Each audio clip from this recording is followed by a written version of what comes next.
So today I'm with Mike Maloney, author of the best-selling book, The Guide to Investing in Gold and Silver, Protect Your Financial Freedom. And Mike is also the creator and the host of The Hidden Secrets of Money, a series of documentary-style videos that he publishes for free. I hope that's for free, otherwise he's going to send me a bill after this. These videos take you step-by-step through how the monetary system works and ultimately reveal the hidden secrets of money. Episode 8 is entitled From Bitcoin to Hashgraph, The Crypto Revolution, and it's just been released, so Mike has come to have a short chat with us about it. You can find out more at hiddensecretsofmoney.com. So Mike, welcome to the Cryptoverse. Thanks for having me, Chris. How are you doing? I'm doing excellent today, mate. How are you? I'm doing great. Excellent. So Mike, do you know what? I'm just going to give you a bit of a history with your material. I studied your material like years and years and years before I even knew what Bitcoin was. And actually, I think even before Bitcoin was a twinkle in the creator's eye. And, wow. And I'm grateful to you for that, because what I've noticed as a cryptocurrency teacher, I actually say to people, like, one of the problems of getting people to understand cryptocurrencies is if you're not grounded in like what problem it solves, i.e. if you don't know the flaws in the existing system just because you've never questioned it, it's difficult to really appreciate how profound the crypto revolution is, because you have to begin with almost like what the hidden secrets of money teaches, explain the problem so then you can appreciate the solution. Would you say that's a fair assessment? Yes, that's an excellent assessment of the problem. On our episode 4 of Hidden Secrets of Money, it reveals how the monetary system works and how currency is created and how it's a form of enslavement. People just really don't get how they're being enslaved in the future just in order to have currency in circulation today. Mm-hmm. And this really explains the process. And I don't deal in conspiracy theory, I deal in conspiracy fact. Right. This is all documentation and evidence lifted off of the Federal Reserve's websites and stuff. So it's absolutely the truth. But it opens many people's eyes to the fact that the monetary system is constructed to transfer wealth from the many to the few. And there has to be a better way than this. The design is more than 300 years old. Mm-hmm. The Bank of England was the first one to be doing this form of central banking. And we needed a better system. And at the end of it, I encourage people to join a discussion to develop a new world monetary system. And it was the cryptocurrency and Bitcoin people that put forth the most compelling arguments. Mm-hmm. They were logical, and they were also very level-headed. Everything that they were talking about was based on just fact and physics, the way things work, economics, and it did upset some of when the cryptocurrency people would say something on the discussion boards, it would upset some of the precious metals people sometimes. So the precious metals people were the ones that sounded a little irrational. That has reversed a little bit. I've noticed, when I first started and went to some conferences back in 2014, the cryptocurrency space was very, very level-headed and united. Mm-hmm. And it didn't matter whether it was Ethereum or Bitcoin. There was no us versus them thing. This was this new thing, this new technology that was going to revolutionize the world. And the people that were at these conferences understood that. And they were all pushing the same direction. And what I have noticed lately is that the cryptocurrency world, ever since I released episode 8 of Hidden Secrets of Money, in the comments, I see that the cryptocurrency world is a whole lot of us versus them infighting in the cryptocurrency space.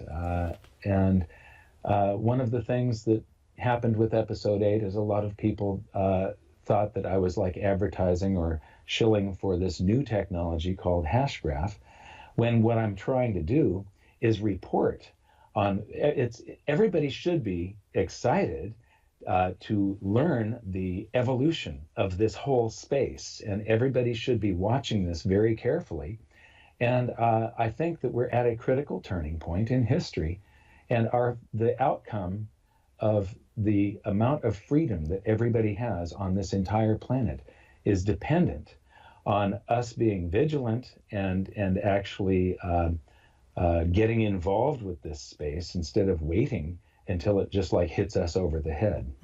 Sure, absolutely. So I would say there is still there is still an us versus them, but I think it should be like the sound monetary system we're building against the old, antiquated financial system. It's just, I Yes, guess, absolutely. you know what I mean? So crypto's got a critical mass now where we've sort of turned inwards, and I don't think it's big enough or secure enough as a movement to sustain infighting like that. Yeah, and that was the disappointing thing to see in the comments was the everybody's developed like a team mentality.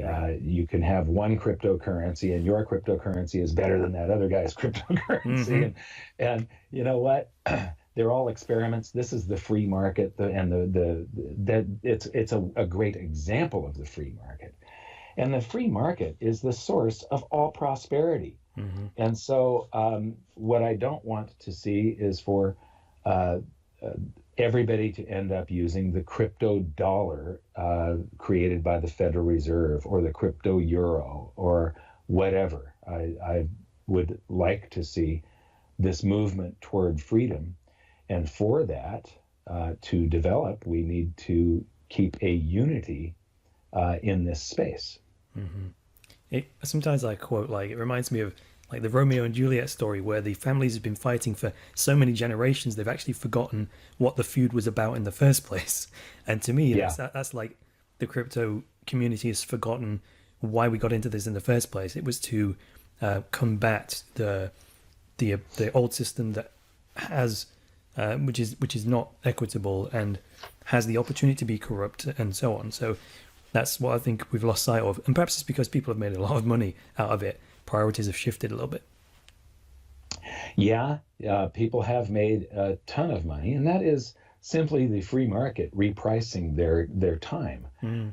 They got in, and as the markets are a forward-thinking mechanism, and they the people that got in early guessed right, and the time that they spent getting involved in this, the time that they spent making the currency that they changed from a national currency into a free market cryptocurrency, that time that they spent earning that money, or cash, I should say, it's not money, currency, that time just got repriced and revalued by the public, saying that, you were right. I want some of what you've got. And if you choose to sell, you're actually selling those same hours that you invested when you earned the currency in the first place that you chose to put in the right spot. But I do want to see this. I'm just a fan of freedom because when you measure things around the world, when you get empirical data and you measure this, and the Foundation for Economic Freedom, they measure this by auditing 157 countries and any country that produces reliable financial data. And what they find is that the more freedom that a society has, the more prosperous it is, and the longer the people live. The more that people try to say that the government needs to do this for us and the government needs to do that for us, and the more the government does, the shorter that people's lifespans are, the less happy they are, the dirtier environment that they live in. If it's clean, the most controlled societies, those people versus the least controlled societies, the most free societies, the free ones live 20 years longer than the centrally planned ones. 20 years.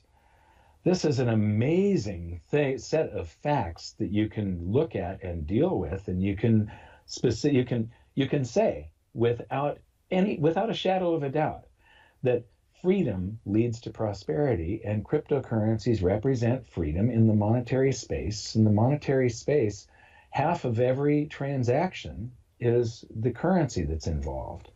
So that means that that literally every transaction that you're going to make in your life, your total prosperity, if 50% of it is the currency and you go with a free market currency, that eventually should lead to greater prosperity for all of humanity.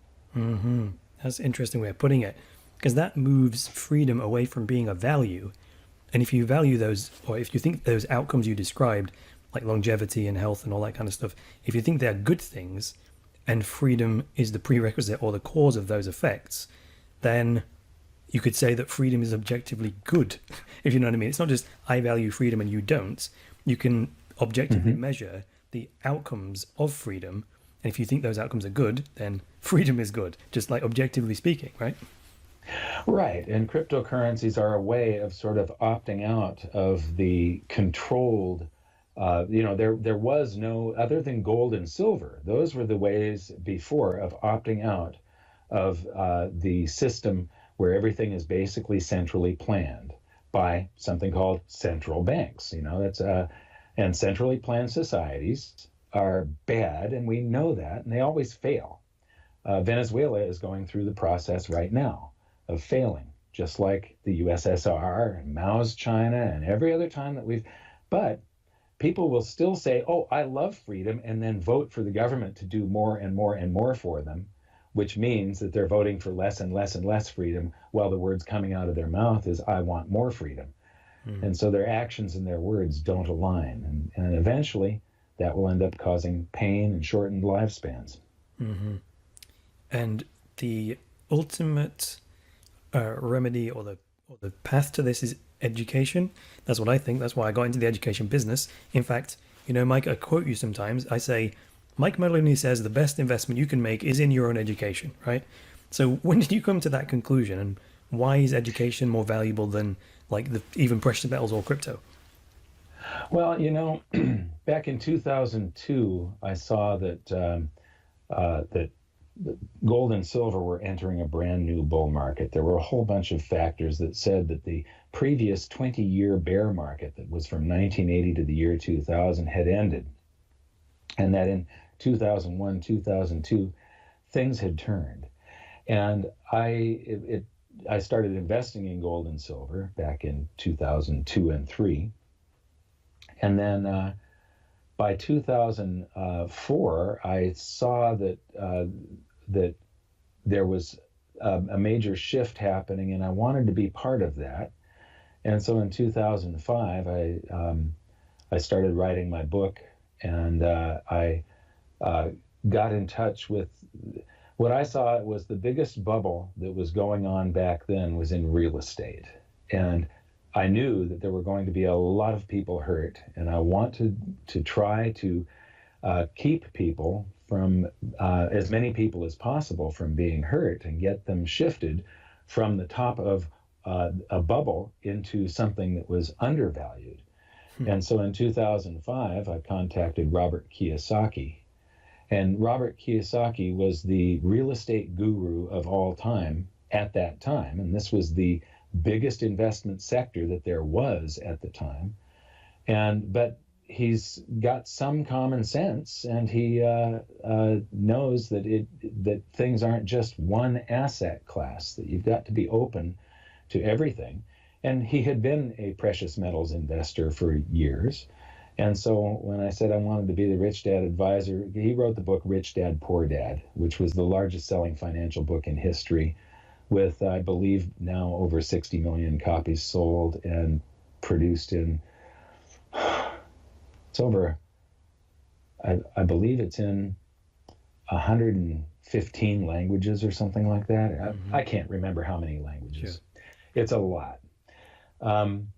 Anyway, he was actually the one who said that your best investment is your own financial education. Okay. I just sort of repeated it. He said it he phrased it differently. Oh, gotcha. Okay, so, fine. I don't associate that with him, actually. Maybe he did say it, but I've had you. But I did reach a whole lot of those people that were going to get slaughtered at the peak of that 2007, 2008 real estate bubble, and I got them into precious metals, and that for the listeners that don't know, I am a precious metals dealer. I started goldsilver.com in 2005, and I fund my passion, just like your passion, is the education.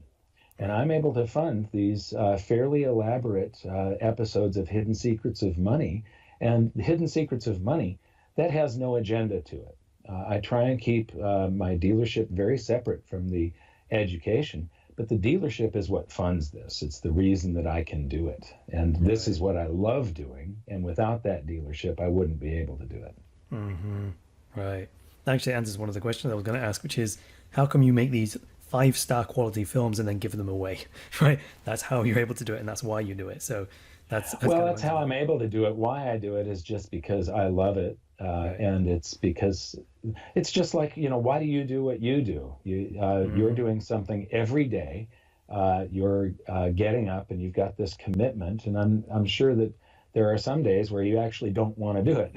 Some days you do anyway. Right. Exactly. You've got a commitment, and on the whole, on balance, this is what drives your life and part of what makes the enjoyment of your life. The spread of education, when you can enlighten somebody, it's a very, very good feeling.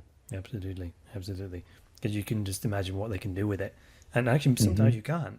When you impart some knowledge to someone, it goes into their unique mind. And I'm like, what they're going to do with it will probably surprise me. I often find that. Yeah. The Hidden Secrets of Money has a mission, and it is to enlighten the world that maximum prosperity can only be achieved through individual freedom, free markets, and sound money. And those are truths. And to find sound money, you have to let the free market do it. Right. Whenever currency is controlled, and there's a difference between money and currency. Money has to be a store of value. The U.S. dollar, since the Federal Reserve has established, has lost about 96% of its purchasing power. It's only got 4% left from that time in 1913 when the Federal Reserve took over.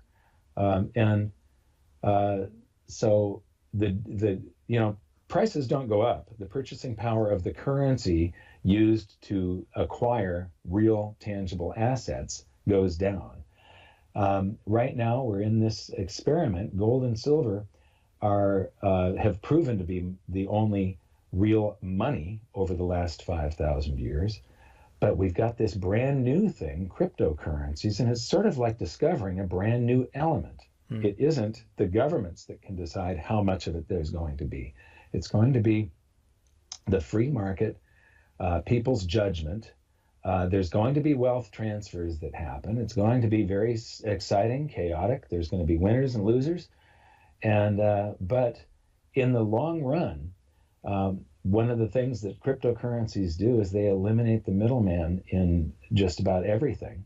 Because, we talk about cryptocurrencies, but it's actually distributed ledger technology that's the exciting thing, because it can be used in all sorts of different markets. It's in different internet functions, and that eliminates the middleman. You don't need, in fact, this new technology that is in the Bitcoin to Hashgraph episode. Hashgraph is so fast that it can eliminate the middleman of a server in a video game. It can record transactions on a ledger so quickly that you can play a video game, and every motion in that video game is being recorded on a ledger as it happens, perfectly time-stamped, so that everything is recorded in the exact order that it happened. And Satoshi Nakamoto gave us all a great gift in 2008 with his paper, and Bitcoin is the biggest example of that, the first and the biggest example. But the distributed ledger technology that's in consensus is the thing that is going to really change our future. And so people need to learn as much as they can about this right now and make their decisions, because it's the decision that you make right now is going to change the future of humanity. Yeah, absolutely. So talking about the free market, this is a question that's bounded around in the crypto space. The way I would put it is the notion of something having to have intrinsic value a thing of the past? So then what I mean by that is, are we entering a phase of value that is determined entirely subjectively, or do we have a blend? Right? Because people say there's, like you said, it's not money, it's currency. And even Andreas Antonopoulos says that cryptocurrencies shouldn't have a use other than being a currency, meaning, it's the people that say this has subjective value rather than an authority. So where are we at in terms of, are we moving to an entirely subjective value world, or what? I don't think so. I think that Bitcoin, for instance, the value there is the network. It has intrinsic value based on all of the mining rigs that are running all over the world. However, it has caused some centralization of power. There's enormous mining farms, as you know a whole lot more about this than I do. One of the things I did want to make clear in this podcast or this interview is that I'm not an expert on cryptocurrencies. I want to establish that fact right now. You're the expert. You study this every day. I do other things, and so I don't want people following me when it comes to cryptocurrencies. I don't know that much about all of the different cryptocurrencies out there. I ran across one site that said there were now 4,830 of them, and that was a couple of months ago when I ran across that. So, and that was a website that was tracking these. You could look at all the listings. I'm no expert, but when it comes to the subjective value versus intrinsic value, there's intrinsic value in a distributed public ledger. That is the gold. But subjective value, the subjective value, is people running back and forth from one thing to another, and that's what it causes it to go up and down. I don't think we're ever going to get away from having some sort of intrinsic value. A subjective value can easily go to zero. Intrinsic value can't really go to zero. However, I do think that anytime that somebody tries to plan an outcome on the free market, there are consequences to any central planning. The NASDAQ crashed in the year 2000. Alan Greenspan created a whole bunch of liquidity and took interest rates down to 1% and held them there way too long, trying to get the stock markets back up. He accidentally created a real estate bubble, the greatest bubble of all time. And the greatest financial crisis of all time was the result. Satoshi Nakamoto, I think, laid out some rules for this thing, which you had to have. Bitcoin may not be the last, the cryptocurrency that wins, the distributed ledger that wins in the free market, but it's the first. It's exciting, and it's something that it's just like I said, discovering a new element, a brand new thing, metal on Earth. This has an intrinsic value to it. We don't know how much of it, we say there's 21 million. However, Bitcoin has split into a few different versions. So there's no longer 21 million as a maximum cap. But he gave us this incredible gift, but I think he incentivized mining. And when Bitcoin was approaching $20,000 per coin, how many coins are being generated every 10 minutes now? 12 and a half. 12 and a half. So it's 12 and a half times, I don't have a calculator in front of me, but 12 and a half times $19,000, $20,000. That is an enormous incentive. And what happens is bazillions of people rush out and buy mining rigs, and you end up with, there's a website that tracks the energy consumption of Bitcoin. And there's people that are claiming that the methodology is wrong. Well, I don't care if he's overstated it by double or triple or even tenfold. Bitcoin is now the network consumes more energy than some countries. And that is a downside. That's a bad thing that people need to look at. And this thing, Hashgraph, this new technology, consumes very, very little energy. You don't need a supercomputer to run it. You can run a node on your cell phone. It's that efficient. The little computing power that's in your cell phone can run it. And and so we need to push the evolution further. Hashgraph should be a challenge to every developer that's in the cryptocurrency space to be trying to figure out how to solve the problems that exist in distributed ledger technology even better than Hashgraph has done it. Everybody should be pushed. That's what free market competition does, is it pushes us all to be better. Absolutely. So are you going to make any more episodes of the Hidden Secrets of Money? Yes, there are 2 more episodes almost ready to be released. So they'll be released sometime early this coming year. Oh, wow. That's amazing. Okay, cool. Here's a more philosophical question. How will you know when your personal mission is complete? I ask myself that sometimes, and I come up with different answers. I don't think, I'm in my 60s now. And so I don't think it's going to be complete. It's going to taper. I don't think it'll ever be complete. It's the education and letting people know that the source of all prosperity is free markets. This mission of maximum prosperity, which is what we want, can only be achieved through individual freedom, free markets, and sound money. These are truths. When you study this, going back throughout history, you see that whenever a government starts running your life, whenever a government starts running the markets, and whenever a government starts running the monetary system, it limits freedom and it shortens our lifespans.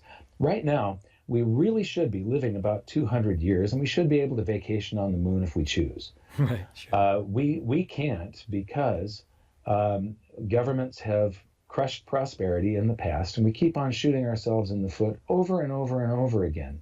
If you can prove, and you can, with economic data from all these countries, that the people that live in the freest countries live 20 years longer, one of the things that I realized, I'm writing a book now on the source of prosperity, where prosperity comes from and what crushes it. And one of the things that I realized is all transactions are connected. The transaction that you make today is reliant on the transactions you made yesterday. You've got to produce something and get paid so that you can spend something today. If a government comes along and creates a rule or a regulation or anything else that cripples a transaction today, there will be fewer transactions made tomorrow. So prosperity compounds throughout time. And so that means that, if all transactions are connected, and they are, I mean, you buy a computer today, the stuff that's in that computer came from all over the planet, almost every country on the planet. And so you just made a transaction that got connected to every transaction on the planet, everywhere, and throughout history. And that means that these stupid experiments that we keep on repeating over and over again, such as Mao's China, the USSR, and today Venezuela, those shortened our lifetimes. This is something that has crippled prosperity. We should be, people have, when I say that we live in a modern dark age sometimes, and people will say, no, we don't. Well, how do you know if you don't have a basis for comparison? Mm-hmm. All I do is I measure data and look at what I see. How do things add up? It's like numbers. I can't remember what your original question was. It was like, how do you know when your mission's complete? And he's like, okay. Well, yeah. I mean, I think a personal mission is never complete by definition. Yeah, you notice the stuff that we're talking about has nothing to do with gold and silver. However, I do think that it's good for cryptocurrency people to investigate gold and silver, just like I encourage the people that follow me with gold and silver to investigate cryptocurrencies. Sure. Because they both represent freedom. I do think that at this point, silver especially is quite undervalued, gold as well, but silver especially.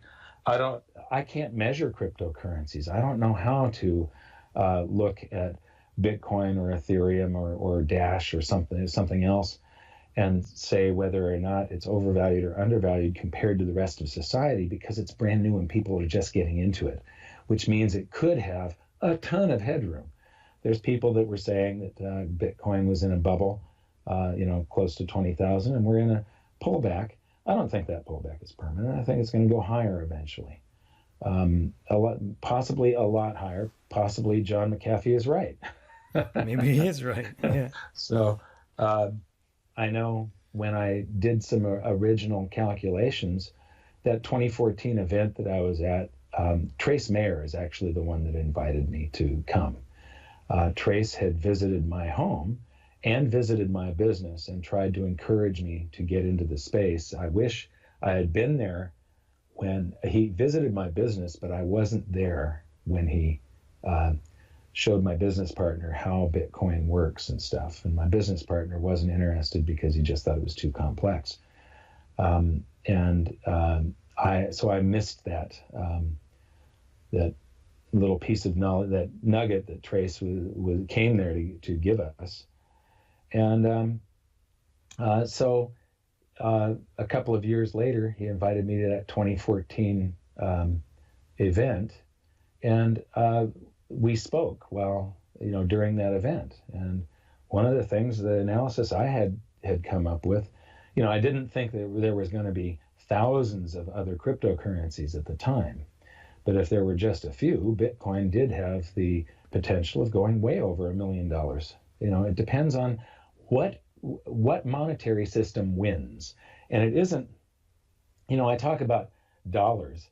It isn't dollars, it's purchasing power. What does it take to buy a house? What does it take to buy a car? What does it take to put food in your mouth and a roof over your head?